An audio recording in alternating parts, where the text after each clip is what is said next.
بسم اللہ الرحمن الرحیم، میں ہوں طاہر ڈھینڈسا اور آپ دیکھ رہے ہیں ٹی ڈی ڈیجیٹل۔ مارکیٹ میں ایک کانسپیریسی تھیوری چکر لگا رہی ہے کہ 2 سال کی نسبت فارن ریزروز پاکستان کے جو ہیں ان میں $4 بلین کا اضافہ ہو گیا، اور ڈالر کی قیمت میں بھی پچھلے 2 ماہ میں $8 کا اضافہ ہوا ہے۔ What is that? اگر ڈالر پہ پریشر نہیں ہے تو مہنگا کیوں ہو رہا ہے؟ کچھ لوگ کہہ رہے ہیں کہ اسٹیٹ بینک میں ایک ایسا ایلیمنٹ بیٹھا ہوا ہے جو 3 سال حکومت کے پورے ہونے پہ گورنمنٹ کا برا امیج پریزنٹ کرنا چاہتا ہے، لیکن ریئلٹی میں کیا ہو رہا ہے؟ ایک تو اس پہ ہم بات کریں گے۔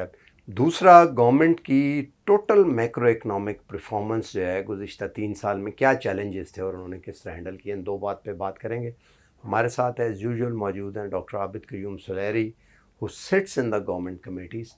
تو اس لیے یہ کی ہوئی بات جو ہے یہ کانسپیریسی تھیوریز نہیں ہو سکتی، یہ اگر کچھ باتیں کانفیڈینشیلٹی کے طور کے اوپر نہیں بھی سامنے کی جا سکتی، لیکن پھر بھی جو باتیں کی جائیں گی وہ کم از کم اس قابل ہوں گی کہ دے آر کریڈیبل۔ ڈاکٹر صاحب، what you think about this dollar? ابھی جو میں نے یہ بات کی، کیوں مہنگا ہو رہی ہے؟ دیکھیے، ڈالر اس وقت پچھلے 2 سال سے ہم ایک اوپن مارکیٹ جو ایکسچینج رجیم ہے اس پہ چل رہے ہیں۔ جب مارکیٹ میں ڈالر کی طلب بڑھے گی، ڈالر اگر شارٹ ہوگا فارکس کمپنیز کے پاس، تو ظاہر ہے کہ اس کی قدر میں اضافہ ہوتا چلا جائے گا۔ اگر ڈالر کا فلو جو ہے وہ زیادہ ہے، قدر کم ہے، تو روپیہ اسٹرانگ ہو جائے گا۔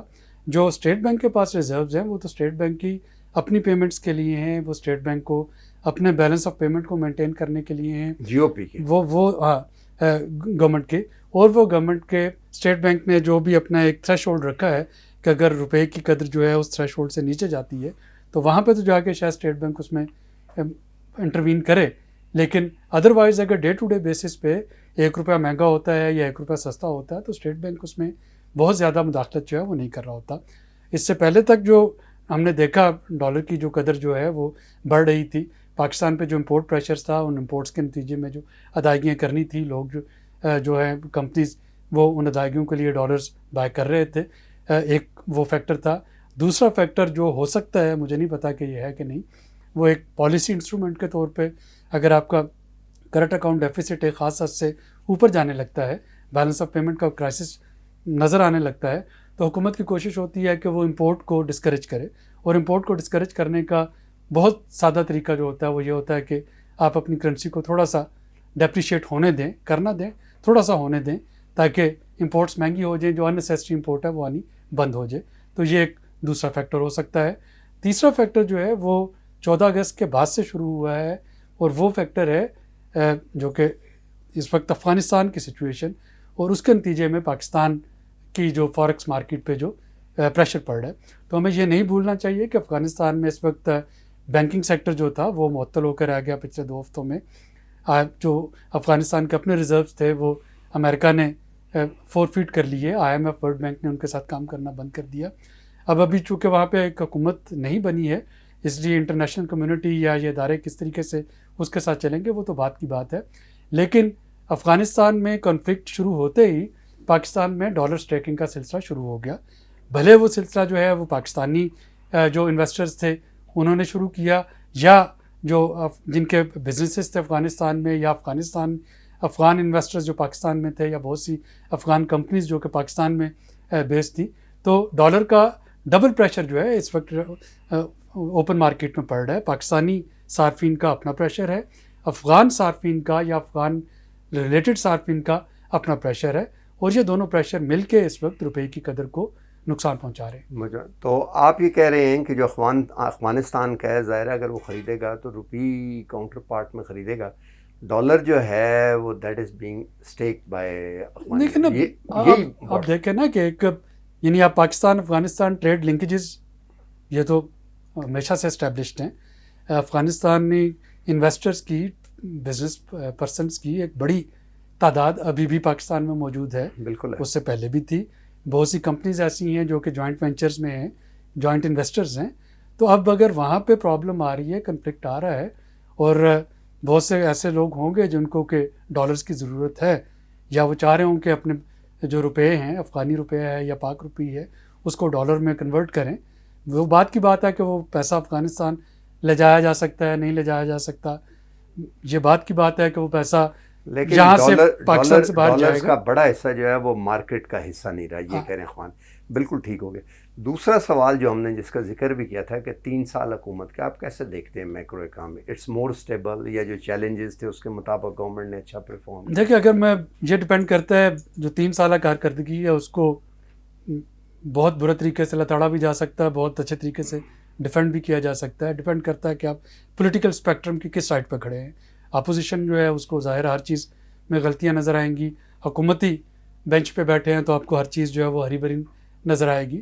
لیکن ہمیں تھوڑا سا اور پھر یہ بھی ڈپینڈ کرتا ہے کہ آپ کس انکم کوانٹائل پہ فال کرتے ہیں پاکستان میں. کیا آپ وہ ٹاپ 20% انکم کوانٹائل پہ ہیں جو کہ پاکستان کی دولت کی نصف کے مالک ہیں، یا آپ باٹم 40% کوانٹائل میں ہیں، یا آپ مڈل والے کوانٹائل میں ہیں. تو ان تینوں پلیسمنٹس میں اگین حکومت کی کارکردگی جو ہے وہ آپ کو ان تینوں جگہوں پہ کھڑے افراد کو مختلف نظر آئے گی. اگر آپ ٹاپ 20% کوانٹائل پہ کھڑے ہیں تو آپ کو حکومتی کارکردگی بہت اچھی نظر آئے گی. سارے بزنس فرینڈلی میجر لیے گئے، بہت سی ریبیٹس دی گئیں. جو ٹیمپرری اکنامک ریلیف فیسلٹی تھی اسٹیٹ بینک کی اس کو کنٹینیو رکھا گیا. امنیسٹی اسکیم جو ہے اس کو کنٹینیو رکھا گیا. آپ کے پاس انویسٹمنٹ بھی آئی، آپ کے پاس ریمیٹنسز بھی بڑھی، آپ کے پاس فارن ایکسچینج ریزرو بھی بڑھے. یہ ٹاپ 20% جو ہے کوانٹائل ان کے لیے. اگر آپ باٹم 40% پہ ہیں تو اگین صورتحال کو بہت بری نہیں ہے.